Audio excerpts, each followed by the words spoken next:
ছিঁড়ে গেলি পজাস এদিকে আয়। পরীক্ষার কি অবস্থা? ভালো হুম ভালো পরীক্ষার রেজাল্ট কি দিছে? ক্লাস এ প্লাস। তোর কথা আমি বিশ্বাস করি না। তুই যে ফটকা বাস, ঠিক মতো পড়াস নাই, পরীক্ষার আগেও ঠিক মতো পড়ছিস না। তুমি যে ছাত্র, তুমি তো এ প্লাস পাওয়ারই না।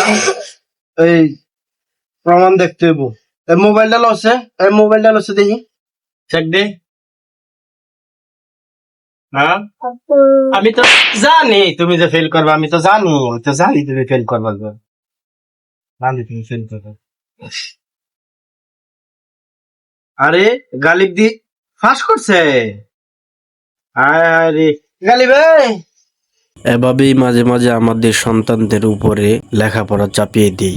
এই চাপ নিয়েই কোনো সন্তান লেখাপড়া শেষ করে আবার কোনো সন্তান পথভ্রষ্ট হয়ে পড়ে। আল্লাহ তাআলা বললেন, আমি যাকে ইচ্ছা জ্ঞান দান করি, আবার যাকে ইচ্ছা করি না।